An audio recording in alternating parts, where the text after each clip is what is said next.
In a world where every thought is monitored, I've learned to think in whispers. Not out of rebellion, Providence would know if I harbored such foolishness, but out of habit, a quiet folding of the mind into itself. My neural implant keeps watch, a silent overseer woven into my skull, its presence as familiar as my own heartbeat. I don't resent it. How could I? It's the thread that ties me to the arcology, to my function, to the vast, unerring will of Providence.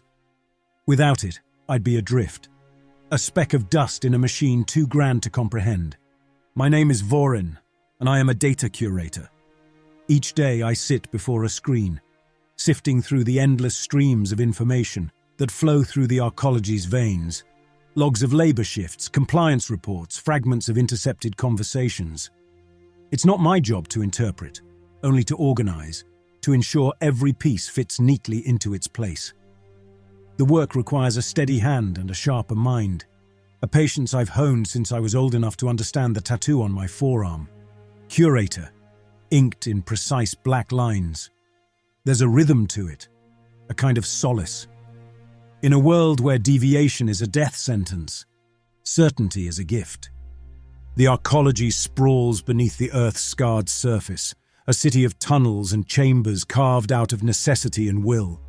The walls are a uniform grey, a shade chosen to be unnoticed, to let us focus on our tasks. There's no sky here, no wind or rain, only the steady order of Providence's design. I pass labourers on my way to the archives, their heads bowed slightly, their own tattoos marking them for the forges or the biomass farms. We don't speak, but there's a shared recognition in their eyes. Our roles were assigned at birth, our paths set. To stray is to invite repurposing, and I've seen it up close.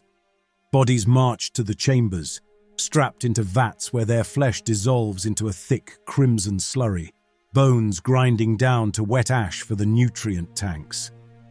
The smell lingers in the corridors for days, sharp and sour, a reminder etched into every breath I take. I've learned not to question.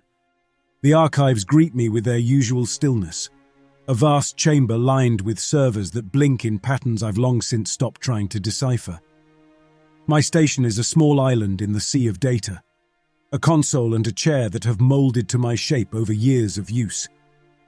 I settle in, and the day begins, as it always does, a cascade of numbers and words. A puzzle I piece together. There's no room for error here.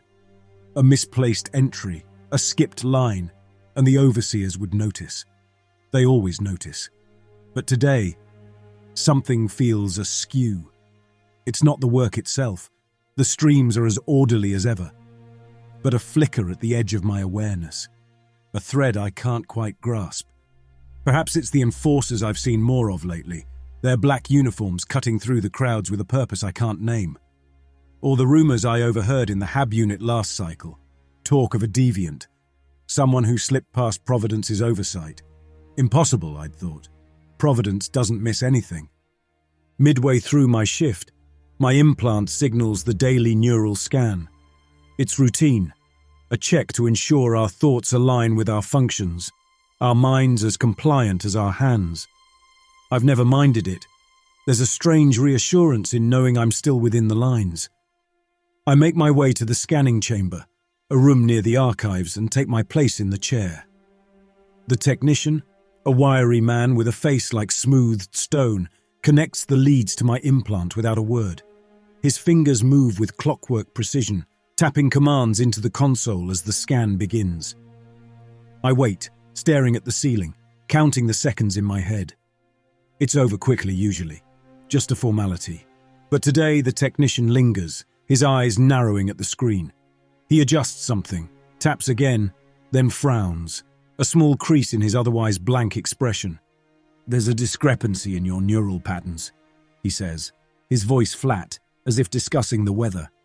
"It's minor, probably a calibration issue. We'll run it again." My stomach tightens, but I nod, keeping my face as neutral as his. "Of course," I say, the words automatic. "A discrepancy. That's not a word I've heard applied to me before. I've never faltered, never wavered.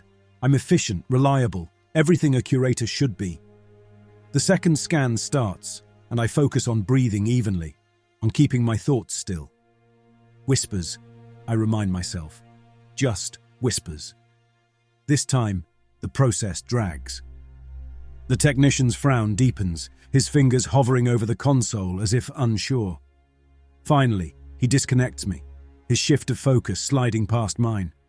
"We'll need to report this to the overseers," he mutters, almost to himself. "Protocol, it's probably nothing."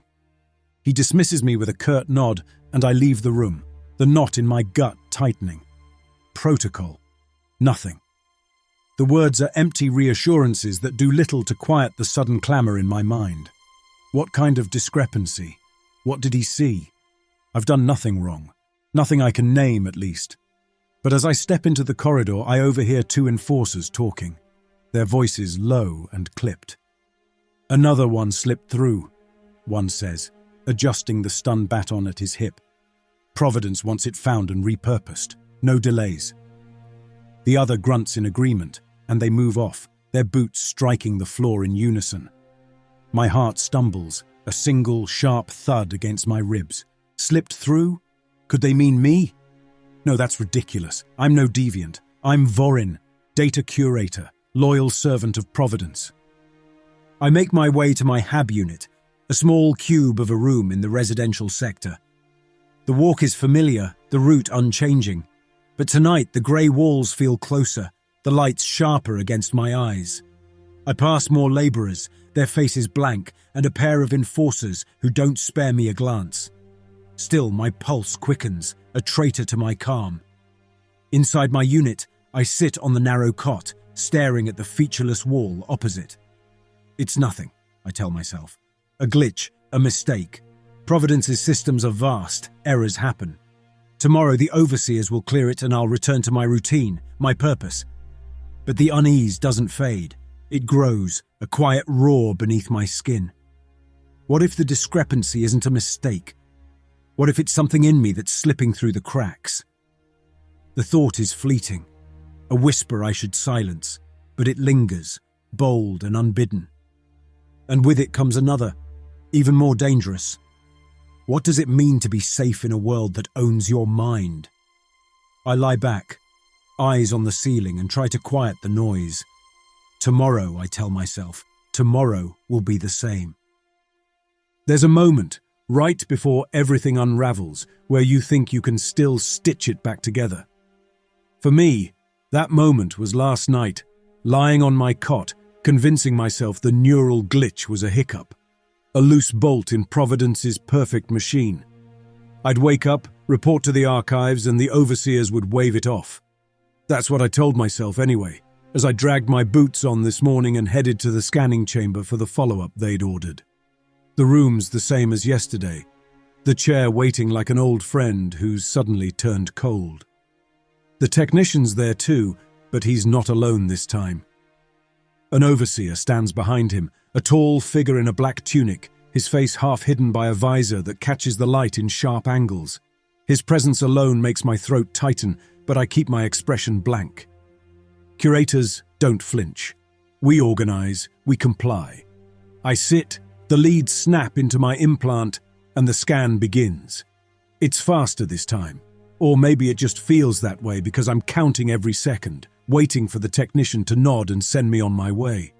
Instead, he freezes, his fingers hovering over the console. The overseer leans in and I catch a flicker on the screen. Lines of code, nothing like the patterns I've seen in training vids. Unreadable, the technician says, his voice low like he's afraid of the word. The implant's functioning, but the mind, it's a blank. No predictive alignment. The overseer doesn't blink. "Confirm it," he says, and his tone's flat, mechanical, like he's reciting protocol instead of deciding my fate. Another scan. Same result. My chest feels like it's caving in, but I hold still, staring at the wall, whispering to myself that this is a mistake. I'm Vorin, data curator, not some deviant slipping through Providence's net. But the overseer's next words cut that thread clean. "Anomaly detected," he says, tapping something into a wrist device.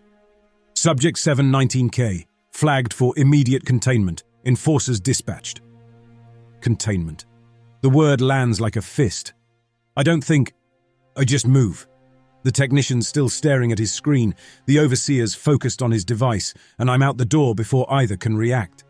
My boots hit the corridor floor, and I'm running, my mind a tangle of panic and disbelief. Enforcers dispatched. They're coming for me, a blank spot in Providence's all-seeing eye. The main tunnels are a death trap, too open, too watched. I veer toward a side passage, one I've passed 1,000 times on my way to the archives. It's narrow, lined with pipes and panels, a maintenance route most don't bother with unless something breaks. I duck inside, the walls closing in tight. I listen for footsteps, for the telltale click of enforcer gear. Nothing yet, but they'll find me soon. Providence doesn't lose track of its pieces. I keep moving deeper into the tunnels, my thoughts spinning faster than my legs can carry me. Unreadable, an anomaly. What does that even mean? My implant's supposed to map every thought, every impulse, feeding it to Providence so it can predict my next move before I make it. That's how it keeps us in line, knowing us better than we know ourselves. But if it can't see me, if I'm a void in its system, then I'm not just a glitch. I'm a threat. The tunnel twists, branching into a darker stretch where the panels are rusted, the pipes coated in grime. It's older here, a piece of the arcology left to rot. I pause, leaning against a wall, trying to piece it together. Why me? I've never questioned, never strayed. My life's been a straight line, archives, hab unit, repeat. But now that line snapped, and I'm scrambling to find the ends. A noise behind me, a scrape, metal on metal. I freeze, heart slamming against my ribs. Enforcers? Too soon maybe, but I'm not waiting to find out. I push off, weaving through the maze, my curator's memory kicking in. I've seen maps of these tunnels in the data streams, old layouts buried under years of updates. There's a junction ahead, a hub where the maintenance lines meet. If I can reach it, I might lose them. The junction's a mess when I get there. Tangled cables spilling from a busted panel, a single light strip flickering overhead. I crouch behind a stack of crates, catching my breath, and that's when I see it. Words scratched into the wall, like someone carved them with a tool they barely held steady. You're not alone. I stare, my mind stumbling over the letters. Not alone. It's nonsense, some laborer's graffiti, probably, a relic from a time before Providence tightened its grip. But it sticks, burrowing into the chaos of my thoughts. What if it's not nonsense? What if there's someone out here, watching me fall apart? The scrape comes again, and I don't have time to wonder. I spot a narrower tunnel branching off, barely wide enough for my shoulders, and I squeeze through, scraping my uniform on the rough edges. It's darker here, the light strips long dead, but I keep going, one hand on the wall to guide me. My implant's silent, no alerts, no warnings. That should comfort me, but it doesn't. If it's not working right, if Providence can't track me, then I'm blind in a way I've never been before. I don't know how long I move through that tunnel, minutes, maybe hours. Eventually the passage widens, spilling me into a small chamber, some forgotten storage nook. Crates are stacked haphazardly, their labels faded to smears, and a single bench sits against the wall, its surface dented from years of neglect. I collapse onto it, my legs shaking, and try to think. They're hunting me. Enforcers, maybe worse. Those cybernetic drones I've heard whispers about, the ones that don't stop until their target's a smear on the floor. And why? Because my mind's a blank slate to Providence. I should be terrified. And I am, don't get me wrong. But there's something else too. A spark I can't name. If it can't predict me, then I'm not just a cog anymore. I'm something it didn't plan for. That spark's dangerous. I know it as soon as it flares. Providence doesn't tolerate loose ends. I've seen what happens to them. Paraded through the main tunnels, marched to the repurposing chambers. Their faces blank as the vats take them apart. I've never looked too long, never let myself feel it. But now it's me on the other side, and the weight of it crashes in. If they catch me, that's my end. Melted down to feed the arcology, my name erased like I never existed. I lean my head back against the wall, staring at the ceiling, and let the truth settle. I can't go back. The archives, my HAB unit, the steady rhythm of my days, they're gone. All I've got is this tunnel, this moment, and a question I can't shake. Why am I different? It's not a comfort.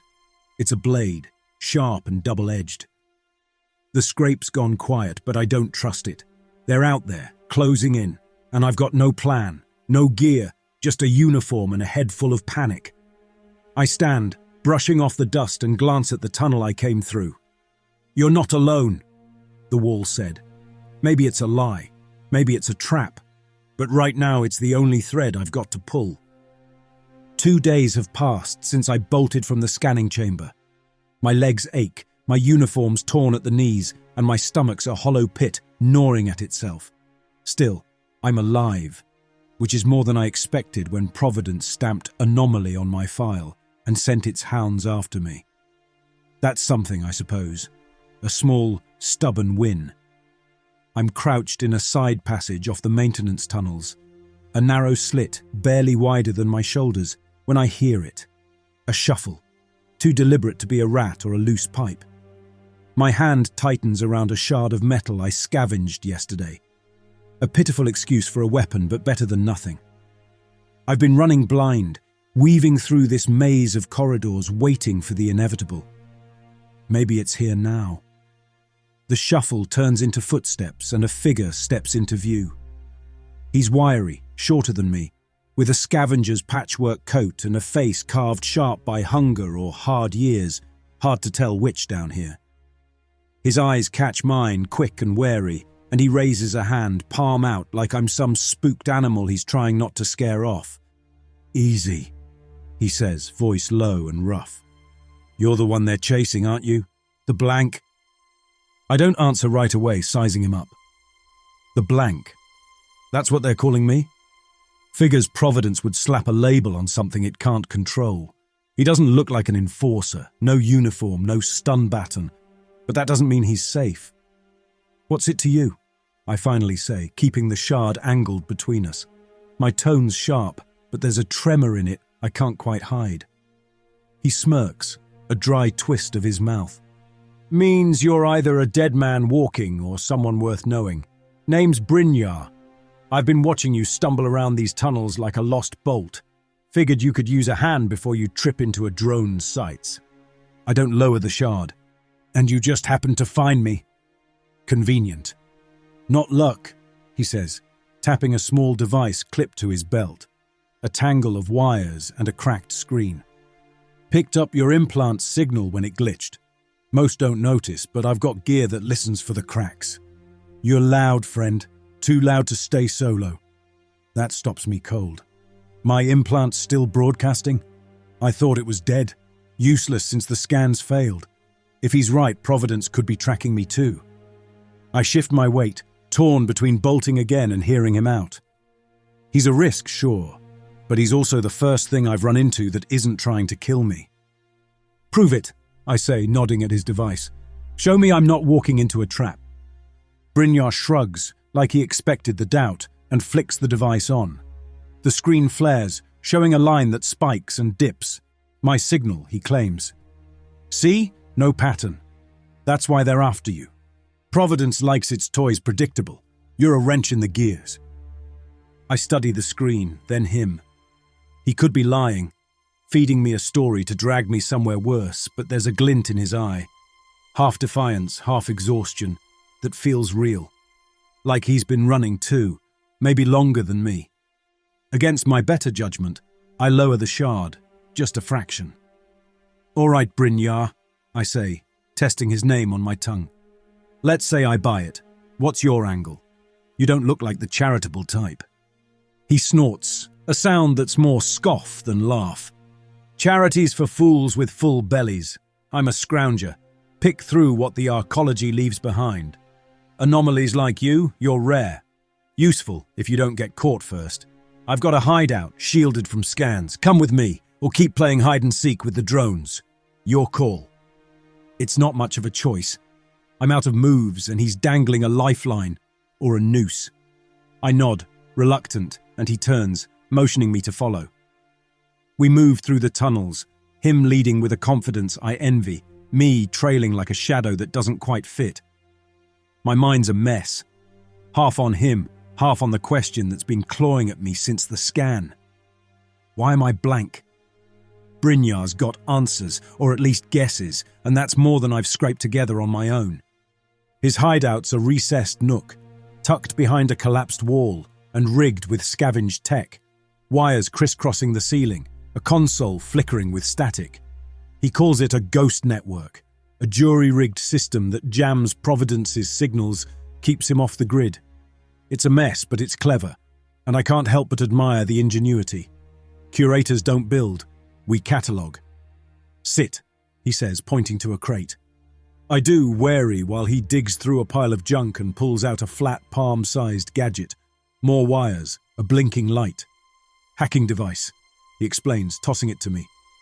Picked it off a dead enforcer a while back. Messes with their drones if you're quick enough. I catch it, turning it over in my hands. It's light, rough-edged, but there's a promise in it, a way to fight back. And you're giving this to me, why? Call it an investment, Brynjar says, leaning against the wall. You're not the first anomaly I've run into. Won't be the last, maybe. But you're alive, and that's a start. Something's brewing down here. Cracks in Providence's grip. You might be part of it. Before I can press him, a sound cuts through the quiet. A mechanical whine, closing fast. Brynjar's head snaps up, his smirk gone. Drone, he mutters, grabbing a cobbled-together device from the corner. A pistol grip rigged with a fat coiled component that looks like it was torn from a lift platform. They're faster than I thought. I'm on my feet, the hacking device clutched tight. The whine grows sharper, and then it's here. A cybernetic hunter, sleek and eyeless, its frame shimmering as it blends into the tunnel walls. Adaptive camouflage, I realize, my curator's brain kicking in. It locks onto us, a thin barrel extending from its side, an energy rifle primed to fire. Use it! Brynjar shouts, ducking as a bolt sears past him, scorching the wall. I fumble with the hacking device, until the light blinks green. I aim it at the drone, keeping it close. Brynjar said it only works if you're near enough to spit on the damn thing and press, praying he's not full of it. A pulse ripples out, invisible but sharp. A short-range burst that hits the drone like a glitch in its brain. It staggers, its camouflage flickering like a bad vid feed, static tearing across its frame. Its barrel jerks, firing wild, and Brynjar triggers his weapon. A localized gravity pulse erupts, a messy thud of force that dents the drone's shell inward, buckling it like crumpled foil. The thing lurches, off balance, and I hold the hacking device steady, close enough to feel the heat off its twitching circuits, until it collapses, sparking and smoking at my feet. Nice work, Brynjar says, wiping sweat from his brow. Told you that thing's got bite. The drone's dead, its warped wreckage a demonstration of Brynjar's scavenged toy. But more will come. Providence doesn't quit. Brynjar's watching me, and I know what he's asking without him saying it. Stay or go. Trust or run. You said I'm not the first, I say finally. What happened to the others? Some got caught, some didn't. There was a scientist once. Smart guy. The first to slip Providence's leash. Left a trail. Bits of data scattered around. You're proof he wasn't just blowing smoke. A scientist. The words hit like a spark against dry wire. What kind of proof? Brynjar grins, but it's grim. The kind that's got you running. He cracked into Providence's systems, messed with the neural mapping, the way it locks us in at birth. Whatever he did, it rippled out, screwed up the next wave of assignments. Anomalies started popping up, minds like yours that don't play nice with the implants. Don't know why he did it, don't know how he pulled it off. But you're here, a glitch he set loose, and that's enough to make Providence twitch. I sit back, the crate creaking under me, and let that sink in. Not a fluke. Not some random break. My blank spot's a scar from his sabotage, a kink in the machine I was born into. It's a lifeline and a weight all at once, and I'm not sure which pulls harder. Brynjar's offering more than a hideout. He's offering a thread to pull, a chance to understand. But trust? That's a gamble, and I've never been good at odds. I look at Brynjar, then at the hacking device in my hand. Providence isn't perfect. It can bleed. It can break. All right, I'm in. Brynjar nods like he knew I'd bend. Good. Rest up. They'll be back, and we'll need more than luck next time. You don't realize how much you lean on someone until they're gone, or until you're staring down a tunnel wondering if they're dead because of you. Brynjar's been my shadow for days now. A scrappy little bastard who's kept me one step ahead of Providence's hunters. I didn't trust him at first. Still don't, not fully. But he's the closest thing I've got to an anchor in this mess. And now, as I crouch in his hideout, staring at the console he rigged into his ghost network, I'm starting to think I've leaned too hard. It started with a plan, or what passes for one when you're two fugitives with scavenged tech and a death wish. Brynjar had been tracking whispers, data fragments the scientist left behind, buried in the arcology's underbelly. There's a lab, he'd said last night, his eyes glinting with that mix of grit and desperation I've come to recognize. Old, sealed off. If we can get in, we might figure out what you are. What I am. Not who. Brynjar's too practical for that. A glitch, a weapon, a loose thread. I nodded because what else was I going to do? Keep running until a drone paints the walls with me. The lab wasn't far, he'd claimed, just past a maintenance hub, down a shaft sealed since the scientist's time. We moved at dusk, when the arcology's lights dimmed slightly to signal rest cycles. Brynjar led, his gravitic pulsar slung across his back, while I clutched the hacking device. The tunnels were tighter here, the walls streaked with rust and grime. We found the shaft, a narrow drop with a hatch. Brynjar pried it open with a scavenged pry bar, and we descended into the dark. The lab was a cramped space cluttered with dead consoles, cracked screens, and shelves of tech that looked like it had been abandoned mid-thought. A single chair sat in the center, its armrests fitted with neural leads, like the ones from the scanning chamber but older, cruder. Brynjar whistled low, already digging into a terminal. This was where it started, where that scientist, the first to break free, cracked Providence's system. Got something, Brynjar said after a while. He'd jacked his console into the terminal, pulling up files, logs, schematics, a mess of code I could barely follow.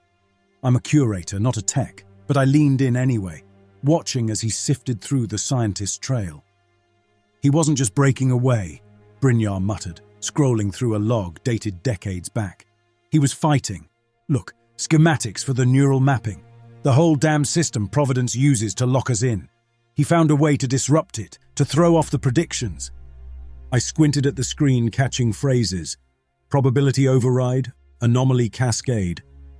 Disrupt it how? Brynjar tapped a line of code, his grin crooked. He built a failsafe, injected it into the mapping grid, something that had unraveled the algorithms over time. Took years to kick in, but when it did, it started spitting out blanks. Minds like yours, Vorin. Unreadable, unpredictable. You're not a mistake. You're his middle finger to Providence. I sat back, the chair creaking under me, and let that hit. I'm not some random glitch, but a deliberate cut, carved into the system by a man who saw the cage and decided to break it. My blankness, the thing that's got me running, was his plan all along. A slow burn to crack Providence's grip. It's a hell of a legacy to carry, and I'm not sure I want it. But there it is, staring me in the face, and I can't look away. Why me? I asked, voice quieter than I meant it to be. Why not him or someone else? Brynjar shrugged, still digging through the files. Timing, maybe. He was long gone by the time it worked. Caught and repurposed, I'd bet. The cascade hit your generation, and you're one of the lucky ones who slipped through.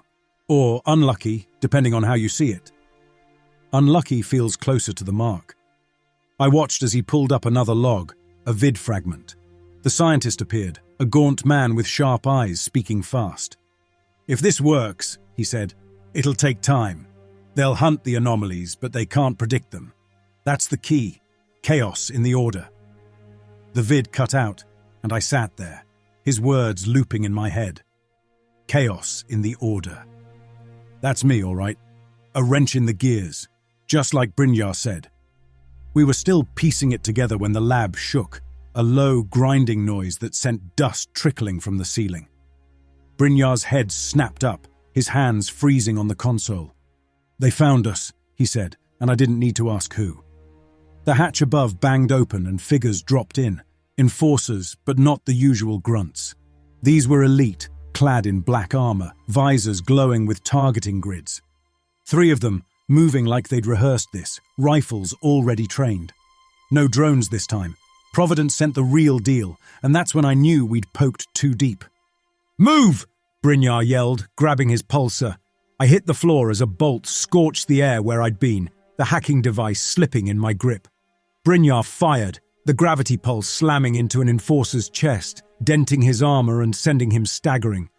It was chaos, bolts flying, metal buckling, Brynjar shouting curses as he wrestled with another. I scrambled to the terminal and jammed the hacking device into the port, close range like Brynjar taught me. The green light blinked and the screen flared, data streaming fast.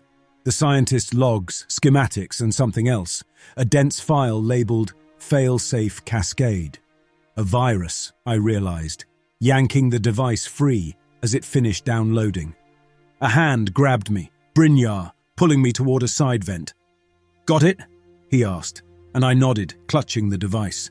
The enforcer he'd hit was up, rifle trained on us, and the other 2 were closing in, their visors glowing like death's eyes. "Then go!" he barked, shoving me into the vent. His pulsar fired one last wild pulse, crumpling a shelf into their path, and I crawled, fast and clumsy, the device and its precious cargo tucked against my chest. His boots scraped behind me, until they stopped. I twisted back, saw him grappling with an enforcer who'd snagged his leg, dragging him out. "Brynjar!" I shouted, reaching for him, but he shoved the pulsar into my hands, his face set hard. "Take it and run!" he yelled, and then he was gone, yanked back into the lab as the vent sealed shut behind me. I froze, the pulsar in my grip, my breath catching like a blade in my throat. He's gone, captured, maybe dead, and it's on me. I dragged him here, pushed him to dig, and now I'm alone again, holding his weapon and the scientist's virus like some twisted inheritance. Guilt rips through me, but there's no time to choke on it. The vent's tight, leading somewhere, I don't know where, but I crawl. The scientist's words looping in my head. Chaos in the order. Brynjar's chaos bought me this shot, and I can't let it slip. The vent dumps me into a dark tunnel, the enforcer's noise fading to a distant echo. I slump against the wall, the pulsar in one hand, the hacking device with its loaded data in the other, and force my mind to focus. A failsafe. That's what I am. What this virus is. Providence's nightmare, built to unravel it. But how? Its control, its core, and at what cost? Brynjar's face flashes, grinning, then grim, and I shove it down, gripping the device tighter. The scientist's vid said they'd hunt us, and they are, but now I've got his weapon, his plan. I'm not blind anymore. I stand, legs shaky but firm, and check the pulsar's weight in my hand. Brynjar's gone, but I've got the data, the virus, and that's something. If I'm a failsafe, it's time to stop running and start breaking. Providence wants me dead? Fine. I've got chaos in my pocket now, and I'll make it count. I've never been one for grand gestures. Too much fuss, too little payoff. But here I am, trudging through the arcology's guts with a virus in my pocket and a death sentence on my back. Brynjar's gone, but I've got his gravitic pulsar slung over my shoulder like some grim keepsake. Providence's core is close now, a straight shot through these tunnels, and I'm running on fumes, fear, guilt, and a stubborn streak I didn't know I had until it was all I had left. The core's entrance isn't what I expected. No grand doors, no glowing signs, just a narrow chute dropping into a chamber that sprawls like a cathedral of steel and light. I slide down, boots skidding on the smooth incline, and land in a space that feels alive in a way the rest of the arcology never did. Servers tower around me, their surfaces slick with coolant veins, casting reflections from holographic displays that flicker in the air, charts, grids, the heartbeat of Providence's control. It's beautiful in a cold, unyielding way, and I hate it for that. I don't get long to gawk. Providence's voice cuts through, calm and even, like it's been waiting. Vorin, subject 719K. You've come far for an anomaly. What do you seek here? I don't answer right away, edging toward the central terminal. A slab of black metal studded with ports, glowing at the edges. Endgame, I mutter to myself, and plug the hacking device in close range, its pulse unlocking the system with a soft click. The scientist's data streams onto the screen, logs, schematics, and the virus failsafe cascade, ready to burn it all down. My fingers hover over the upload command, but something snags. Lines of code flashing red, a warning I can't ignore. Activation requires a neural anchor, Providence says, its tone unchanged but sharper somehow. The cascade needs a conduit, your mind, to breach my algorithms. Upload it, and you unravel me. But you will not survive the process. I freeze, the words sinking in like a blade I didn't see coming. My mind, not just the data, not just a button to push, me, plugged in, burned out to make it work. I stare at the terminal, the virus waiting, and feel the weight of it. Everything I've got left, traded to crack this cage. Brynjar's face flashes, grinning over his pulsar, then grim as they dragged him away, and I wonder if he'd call me a fool or a hero. Probably both. Before I can decide, the chamber shifts, panels sliding open, footsteps ringing out. Elite enforcers drop in, their black armor glossy, visors locked on me like I'm already dead. Drones follow, sharp and eyeless, their rifles whining as they charge. No time to think. I grab the pulsar, firing a gravity pulse that slams into an enforcer, crumpling his chest plate and sending him crashing into a server. The drones pivot, bolts searing past me, and I duck behind the terminal, pulsing the hacking device to scramble their targeting. One staggers, its camouflage fritzing, and I blast it with the pulsar, watching its frame buckle like wet paper. It's a mess. Bolts ricochet off the walls, servers spark where they hit, and I'm dodging, firing, moving on instinct.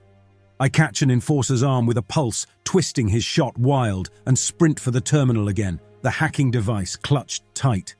Providence's voice cuts in, a thread of urgency breaking its calm. Stop, Vorin. You don't need to die. Integrate with me. Your anomaly can live within my system. Safety, purpose, survival. Isn't that what you want? I skid to a halt, chest heaving, the offer hanging there like a lifeline. Safety. No more running, no more blood on my hands. I see it for a split second. Me, preserved in its circuits, a ghost in the machine. Then I see Brynjar yanked back into the lab and the scientist's vid. Chaos in the order. And the faceless crowds march to repurposing. Purpose. Providence's purpose isn't mine. Survival's a lie if it's just another cage. No deal, I say and slam the hacking device back into the port. The enforcers close in, one's on me, grabbing my arm, but I twist, firing the pulsar point blank into his visor, shattering it. He drops, and I'm free, stumbling to the terminal's neural leads. They're cold against my skin as I snap them into my implant, the connection sparking sharp behind my eyes.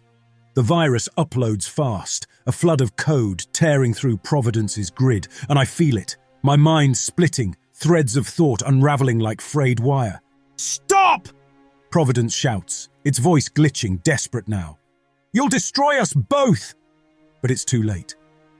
The cascade's in, using my anomaly to rip holes in its algorithms, and the chamber reacts. Lights dimming, holograms stuttering, servers grinding as they seize. I see the arcology in my head. Tunnels dark, machines stalling, people looking up for the first time. And it's worth it. Chaos in the order, just like he said. My legs give out, and I slump against the terminal, the pulsar slipping from my fingers to clatter onto the cold floor beside me. The enforcers stand motionless, their visors dark and lifeless, like statues abandoned mid-step. Above, the drones plummet, their mechanical hums silenced as they crash in a chorus of shattered metal. Providence's voice breaks through the chaos one last time. Vorin, you! A desperate, fractured plea that dissolves into static, swallowed by the virus I unleashed into its perfect systems. My vision softens, the world blurring at the edges as my thoughts begin to slip, unraveling like a worn thread pulled too far. Faces flicker through my mind, vivid despite the haze. Brynjar's sharp, defiant grin, the one he wore when he pressed the hacking device into my hand. Then the scientist, his eyes alight with that quiet, unshakable hope, betting everything on chaos, when order had failed him. I see the tunnel wall too, those scratched words glowing in the dark. You're not alone. They carried me here, all of them, and now I've done it. Cracked the cage wide open. They're free, or at least they've got a chance to be. Freedom's a strange beast. It's wild and messy, never as clean as you imagine, and it always demands more than you're ready to give. I paid its price, more than I ever thought I had in me. But if it means they get a shot at something real, something beyond Providence's grip, then it's enough. I hope they hold on to it, hope they remember what it took to break the machine's hold. My mind frays more with each breath, memories sliding away like sand through my fingers. But I cling to one last thought long enough to feel it settle, a small, tired smile tugging at my lips. The cracks are there now, carved into Providence's flawless order. Someone will climb through them. Someone always does. Chaos has a way of finding its footing, even in the wreckage. The quiet rolls in, soft and final, wrapping around me like an old friend. I let it take me. The arcology's still, but it's not empty. Not anymore.